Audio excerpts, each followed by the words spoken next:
Welcome to Conspiracy Files. I'm your host, Zoe Parker, and in today's episode, we examine a chilling theory that's gained traction across online forums and whispered circles. Are governments or corporations quietly developing a so-called zombie virus? Fueled by suspicious patents, biowarfare research, and eerie real-world events, some believe a real outbreak is not only possible, but planned. Stay with us as we trace the origins, the evidence, and the unsettling implications of this theory. The roots of the zombie virus conspiracy reach deep into a long and complex history of biological experimentation, governmental secrecy, and society's evolving fears of contagion. The idea that humanity could one day face a viral outbreak that alters the brain, strips away reason, and drives people to violent, mindless aggression has fascinated and horrified cultures for centuries. But the modern context for these fears is not drawn from folklore. It comes from decades of classified military programs, controversial disease research, and a long-standing tension between scientific progress and ethical boundaries. During the Cold War, the United States and the Soviet Union both invested heavily in biological warfare programs. In facilities like Fort Detrick in Maryland, American researchers experimented with weaponizing diseases. Anthrax, botulinum, and other pathogens were studied not just for defense, but for their potential as strategic tools. On the other side of the world, Soviet scientists were developing equally advanced and often more brutal methods of viral manipulation. This arms race in microbiology created a framework in which diseases could be seen not just as natural disasters, but as engineered weapons. By the 1980s, fears of mad scientist experiments were no longer confined to fiction. The emergence of HIV/AIDS, its mysterious origins, and initial lack of response from governments worldwide fed into suspicions that viruses could be deliberately unleashed or allowed to spread. Then came the 1990s, when gene editing technology began to evolve rapidly.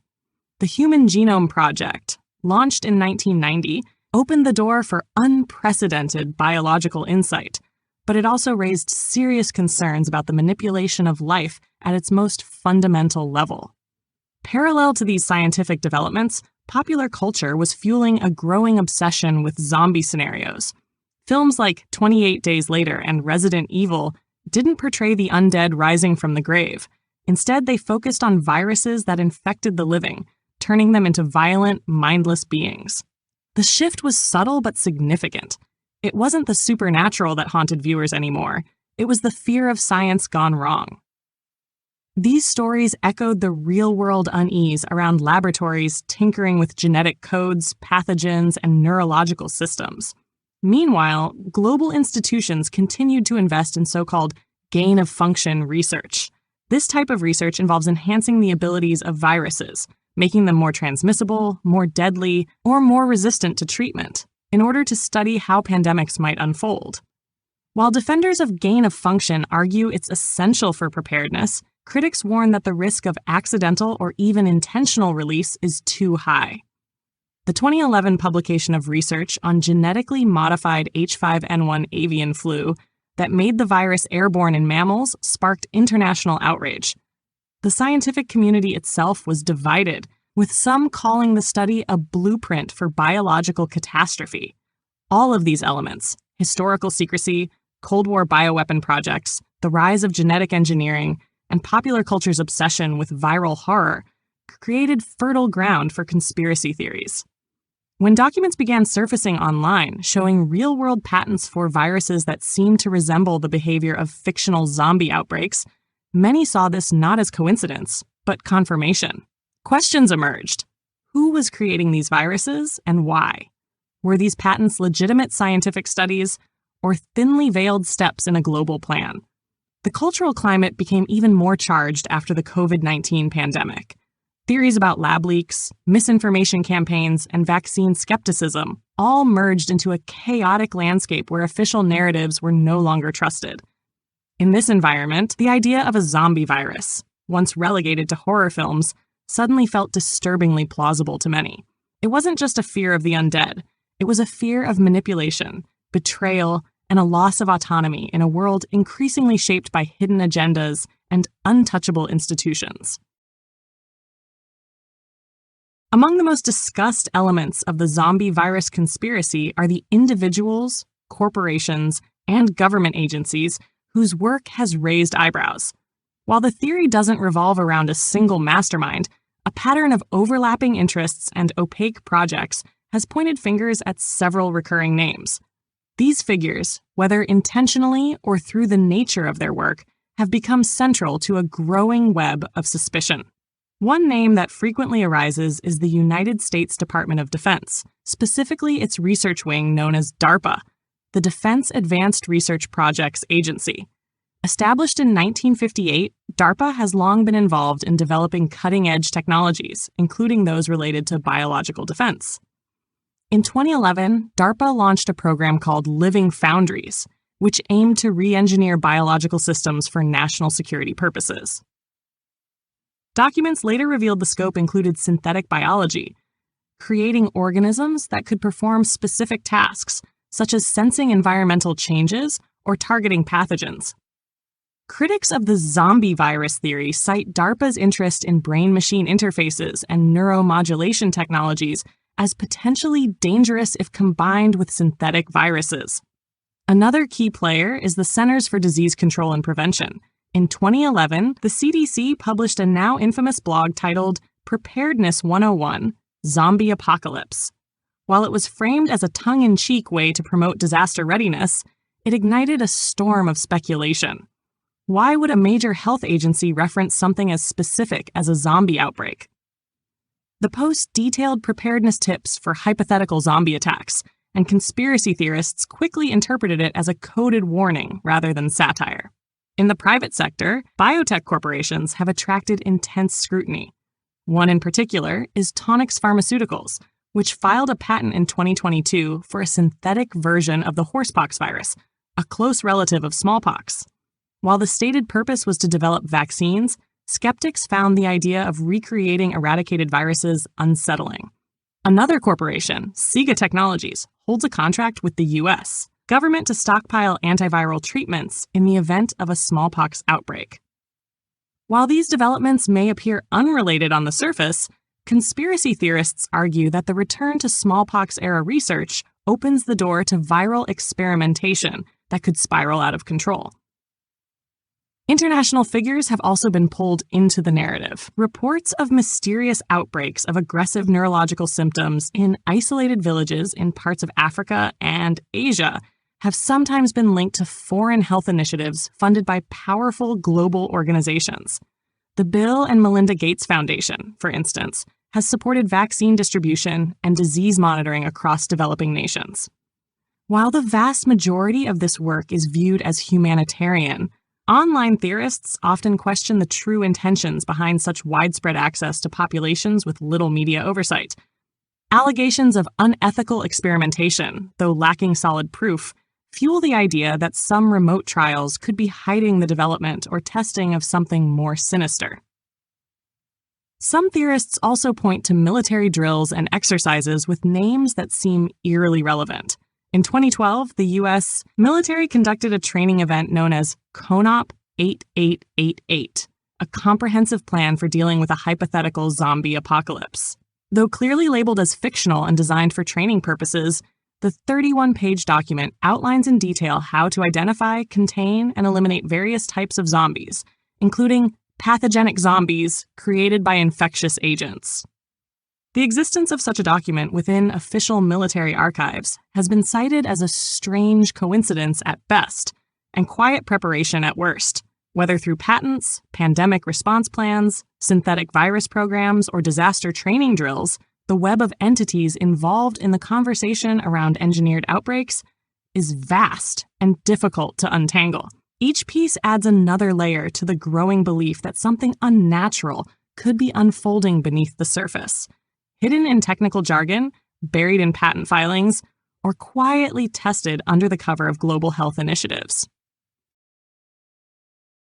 At the center of the zombie virus conspiracy lies a collection of patents, research papers, and scientific documents that many claim point towards something far more disturbing than theoretical research.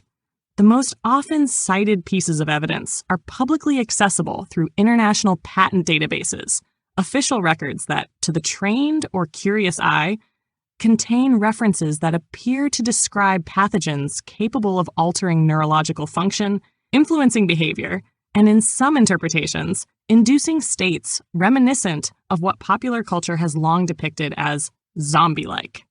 One of the most frequently mentioned is United States Patent Number 2205552, filed in 2012 and titled Method and Composition for Treating a Pathogen-Induced Neurological Disease. The description outlines a virus designed to target the brain and central nervous system, triggering aggressive behavior, diminished reasoning ability, and neuroinflammation.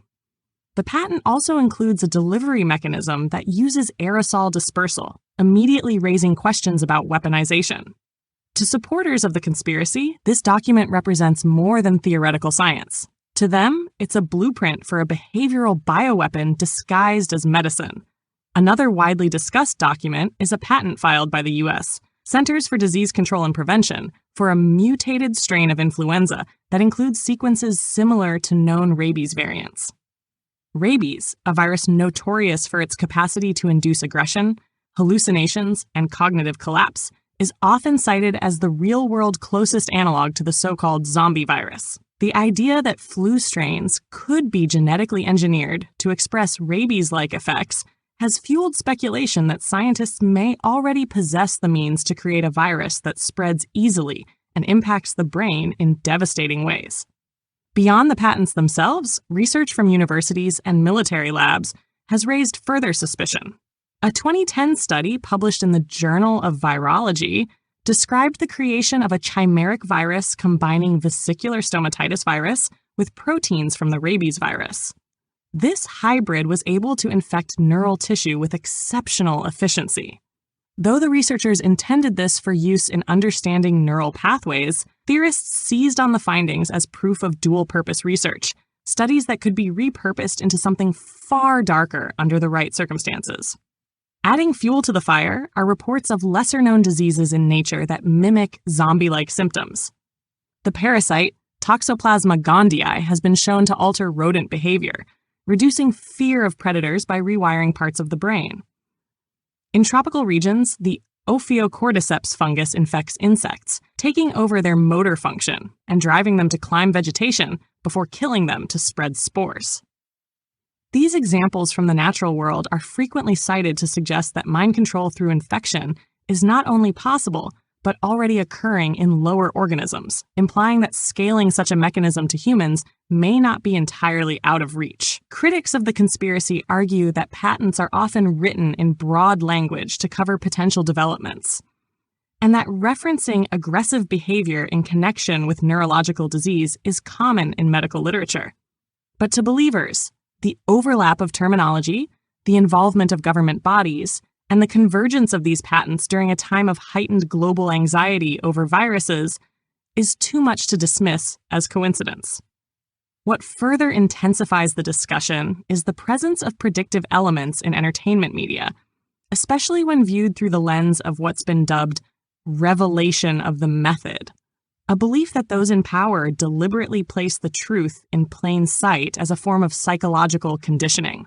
The proliferation of virus-based zombie films, especially those focusing on behavioral change, has long been interpreted by conspiracy theorists not just as fiction, but as foreshadowing. Combined with these scientific documents, this perspective creates a chilling synergy between reality and entertainment, one that blurs the line between warning and programming. Scrutinizing the evidence cited in support of the zombie virus conspiracy reveals a landscape marked by overlapping truths, ambiguous language, and significant gaps in public understanding.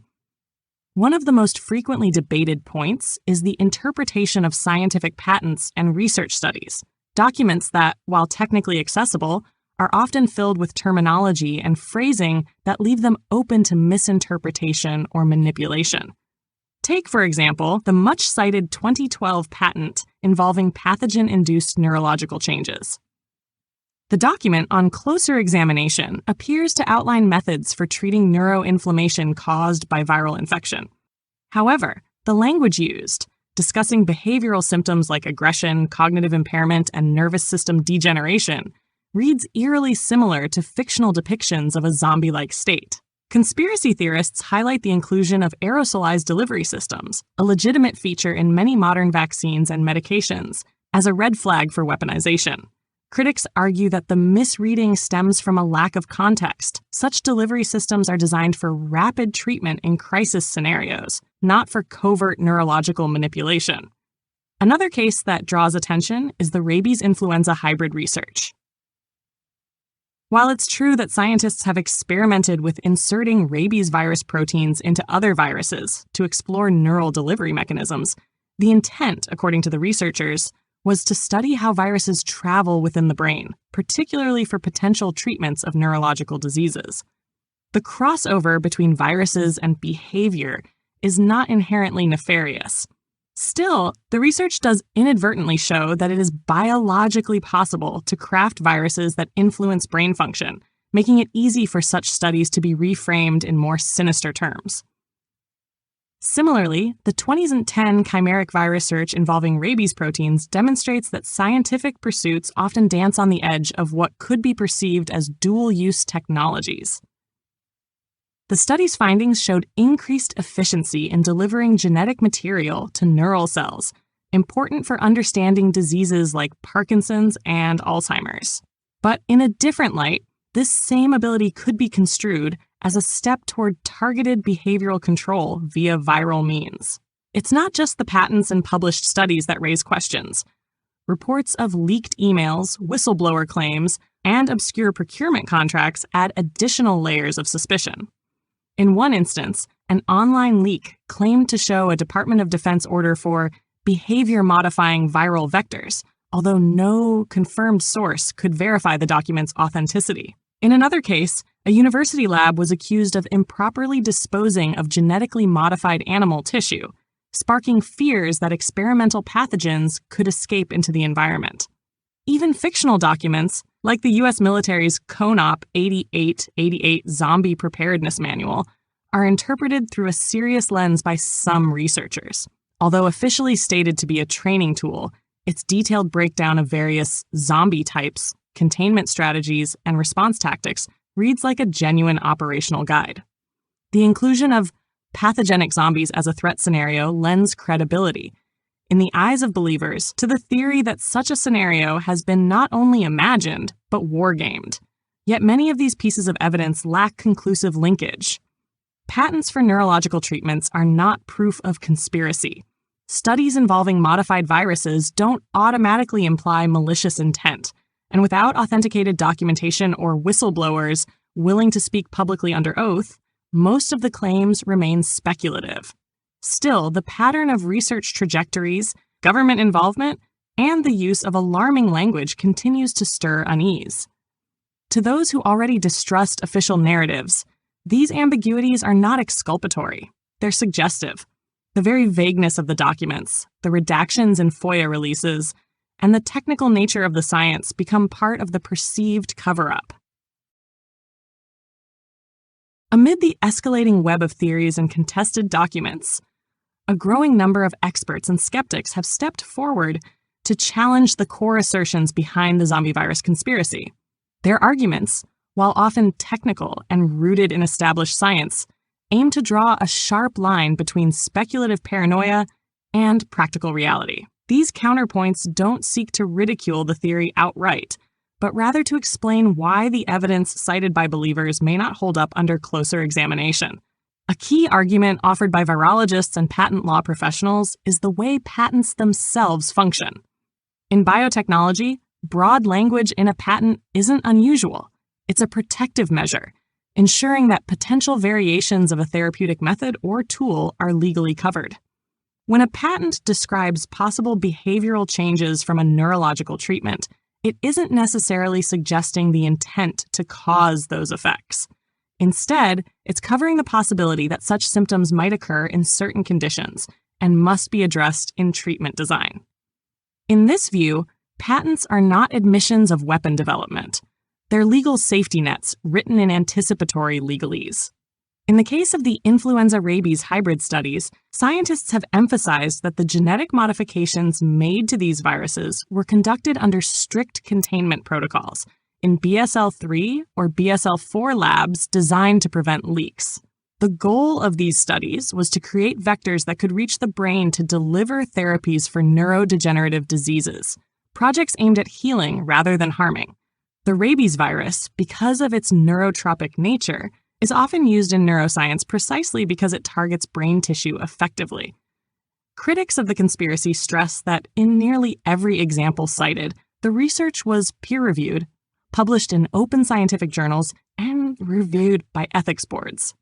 Then there's the infamous CONOP 8888 zombie apocalypse military document. Skeptics within the defense community have repeatedly stated that it was created as a training exercise to practice operational planning in a safe apolitical context. By choosing a fictional threat, zombies, the military could simulate emergency response scenarios without the political baggage of a real-world enemy. The document was never classified and has been publicly available through government archives for years. From this perspective, its dramatic tone is simply a creative tool, not a covert reveal.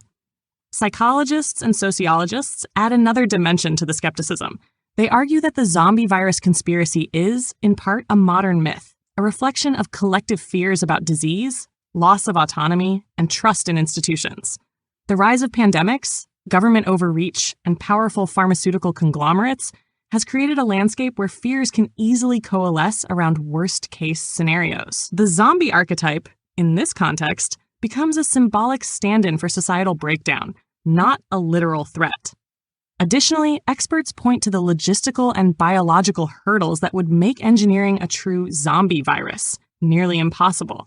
For a pathogen to spread rapidly like the flu, yet cause rabies-like neurological symptoms, it would require a level of precision and predictability that current virology does not possess. Rabies itself is incredibly deadly, but has a long incubation period and is difficult to transmit. Modifying it to behave like a fast-moving airborne virus without compromising its neurological effects would present enormous scientific challenges, many of which have not been overcome even in the most advanced labs. That said, the skeptics do not deny that dual-use research exists. They acknowledge that scientific advancements often carry risks, and that transparency is sometimes lacking. But they warn against equating possibility with intention. Just because a technology could be misused doesn't mean it is being misused.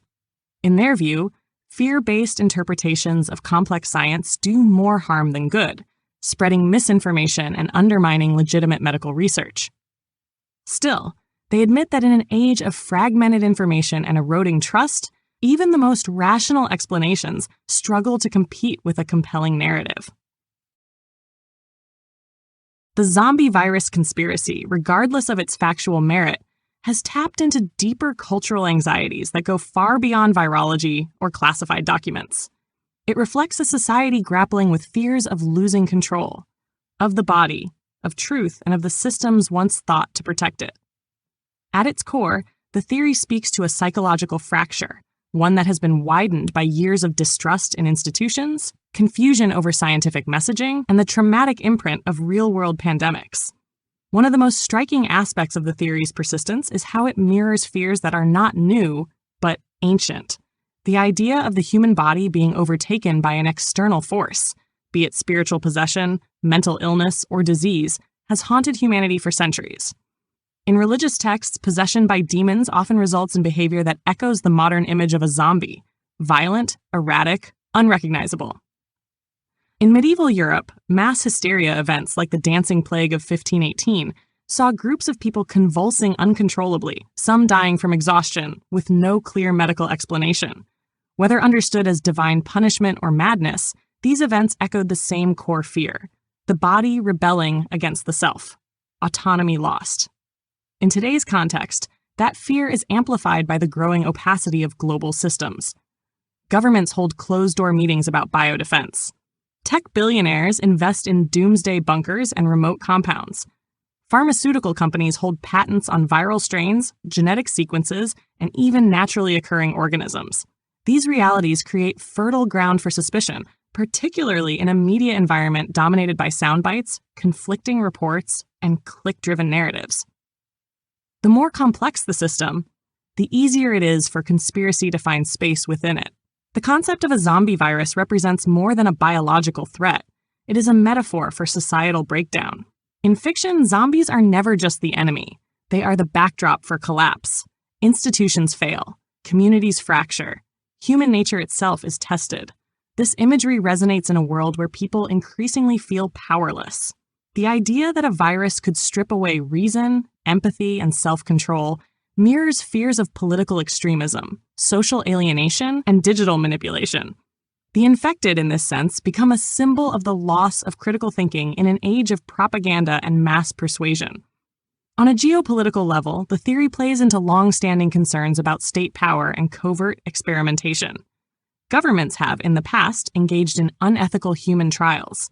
The Tuskegee syphilis experiment and the M-Culture mind control program are not the stuff of legend. They are documented history. These real events, involving deception and manipulation of vulnerable populations, serve as precedents that keep the door open for suspicion. If it happened before, many reason it can happen again. Even the resurgence of pandemic-related restrictions and debates over bodily autonomy, vaccines, quarantine enforcement, digital health passports, has renewed public scrutiny of health authorities. To some, these measures resemble test runs for more extreme forms of control. The zombie virus, in this framework, becomes a symbol of ultimate surrender, not only of the body, but of free will. There's also the influence of the digital world. Conspiracy theories that once lived on the fringes now flourish in algorithm-driven echo chambers. Platforms reward engagement, not accuracy. As a result, narratives that provoke fear and suspicion, like the idea of a government-engineered virus that robs humans of their minds, tend to rise to the top. The zombie archetype, repurposed for the digital age, becomes a meme, a metaphor, a warning. It spreads, like a virus itself, through reposts, videos, and anonymous forums, gaining power not through proof, but through resonance. In this way, the zombie virus theory is less about science and more about belief. It reflects a worldview shaped by erosion, of trust, of cohesion, of clear boundaries between fiction and fact. And whether or not the virus exists in a laboratory somewhere, the fear of it clearly exists in the minds of millions. The theory's influence isn't confined to internet forums or late-night discussions. Over time, the zombie virus narrative has seeped into the broader cultural bloodstream, subtly shaping how people interpret media, science, and even public health policy. It reflects a feedback loop between fiction and reality, where news headlines reinforce fictional fears, and fictional fears inform how news is consumed.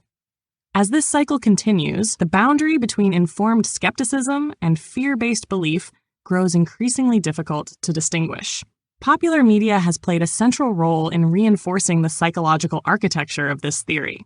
Films and television shows depicting outbreaks of rage-inducing viruses, like 28 Days Later, World War Z, and The Crazies, present a version of viral infection that is terrifyingly plausible. Unlike supernatural zombies, these infected individuals are still alive, still human in some sense, yet completely overtaken by a primal force. These portrayals mirror the very real symptoms of diseases like rabies, which causes hydrophobia, aggression, and delirium in its final stages. For many viewers, these stories don't feel like fiction. They feel like warnings wrapped in entertainment. Social media, with its ability to spread emotionally charged content at lightning speed, further fuels the theory's reach. Viral TikToks speculating on brain-eating amoebas, Reddit threads dissecting obscure patents, and YouTube documentaries claiming secret military research have all contributed to an environment where the zombie virus feels like a known quantity, something just beneath the surface, waiting.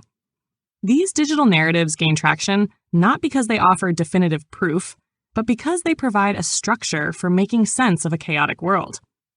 When people feel uncertain, overwhelmed, or powerless, conspiracy theories can serve as a psychological refuge, offering a clear enemy and a sense of hidden knowledge. Mainstream media coverage of viral outbreaks, while rooted in factual reporting, often inadvertently amplifies public anxiety. Headlines about mysterious neurological symptoms, unexplained illnesses, or rare infections, though statistically insignificant, can appear ominous when viewed through the lens of a pre-existing theory. News reports of zombie deer disease, chronic wasting disease, or flesh-eating bacteria outbreaks become folded into the zombie virus narrative, regardless of the scientific distinctions. The repetition of images, hazmat suits, overflowing hospitals, abandoned cities, evokes a cultural memory that's been shaped by fiction, but now feels alarmingly real. The theory has even begun influencing how some people respond to real medical crises. Distrust in vaccines, fear of shedding from vaccinated individuals, and resistance to public health directives have been connected, at least in part, to the belief that there's more going on than authorities are admitting. For believers in the zombie virus theory, medical interventions can be seen as potential infection vectors. Some online communities have begun stockpiling antivirals, building Faraday cages to block potential electromagnetic triggers, or relocating to remote areas in anticipation of a viral collapse scenario. Even fashion and branding have felt the theory's impact.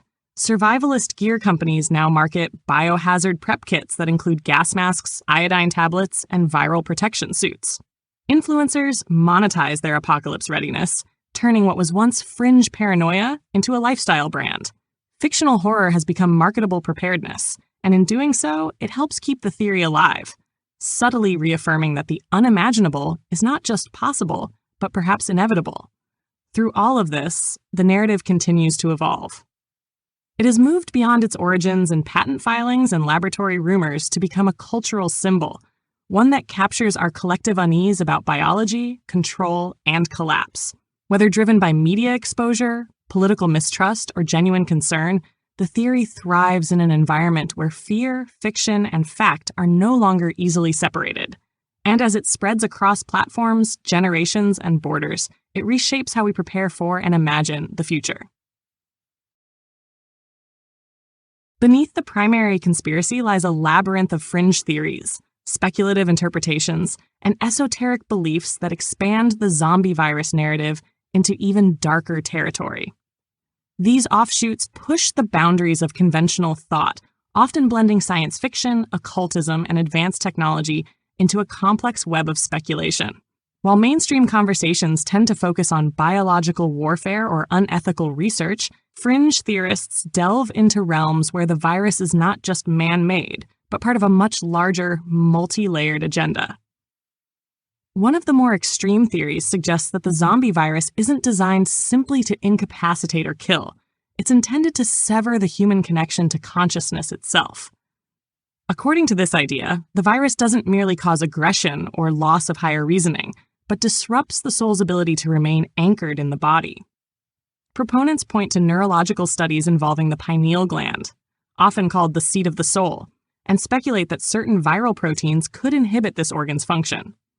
The result, they claim, would be a population stripped not just of intellect, but of spiritual identity, what some call a soulless or husk state. In this view, the goal is not destruction, but disconnection, a re-engineering of humanity into something more malleable, more controllable. Another speculative angle involves synthetic biology and nanotechnology. Some theorists believe that what's being developed isn't a virus in the traditional sense, but a hybrid, a nanobiological entity that interfaces with both organic tissue and digital systems. Theorists reference DARPA's work on neural dust and injectable brain-machine interfaces, suggesting that a so-called virus could serve as a vehicle for implanting microscopic control mechanisms directly into the brain. In this scenario, the symptoms of infection, erratic behavior, loss of self, intense aggression, aren't the product of disease alone, but of a forced override of the nervous system. The infected wouldn't just be sick, they'd be remotely programmable. A parallel line of thought draws from ancient texts and occult writings. Some believe that zombie-like outbreaks have happened before, hidden beneath mythological language. They point to historical records of mass madness, plagues, and night-walking spirits in early civilizations. Babylonian curses, Egyptian resurrection rituals, and even early Christian exorcisms are reinterpreted as descriptions of neurological infection and behavioral collapse. Within this framework, The modern zombie virus is not a new invention, but a reactivation of ancient knowledge, rediscovered, refined, and now tested under the guise of scientific advancement. There are also whispers of off-world origins. Some believe the virus, or the technology used to create it, did not originate on Earth. References are made to meteorites carrying extremophile bacteria, or alien microbes allegedly found in upper atmospheric samples. A fringe minority even claims that black-budget programs have recovered extraterrestrial genetic material from crash sites, which is now being studied or reverse-engineered.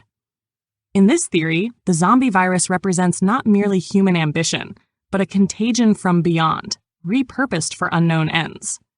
Psychic researchers and consciousness theorists have contributed their own layer, suggesting that fear itself may act as a catalyst. They argue that the widespread belief in a zombie virus and the emotional charge it carries could manifest psychosomatic symptoms, or even attract what they call parasitic intelligences. These are said to feed on fear, chaos, and violent emotion. Under this lens, the virus doesn't need to be physical to be real. It operates as a mimetic weapon, a thought form capable of jumping between minds, using belief as its vector. These speculative branches, though far removed from empirical science, continue to shape the theory's outer edges. They serve as a reflection of a deeper existential fear, that humanity is not in control, that unseen forces, be they technological, governmental, or otherworldly, are manipulating the trajectory of our evolution. Whether symbolic or literal, these ideas tap into an ancient vulnerability, the dread of losing not just our health, but our very selves. The zombie virus conspiracy, with all its layers of scientific ambiguity, historical precedent, cultural reflection, and fringe speculation, ultimately speaks to more than just the fear of a biological outbreak. At its heart, it's a mirror held up to a world grappling with its own vulnerabilities, technological, institutional, and existential. Whether framed as a weaponized pathogen, a mind control tool, or a symbol of societal decay, the theory offers a lens through which to view modern anxieties. It's not just about the undead.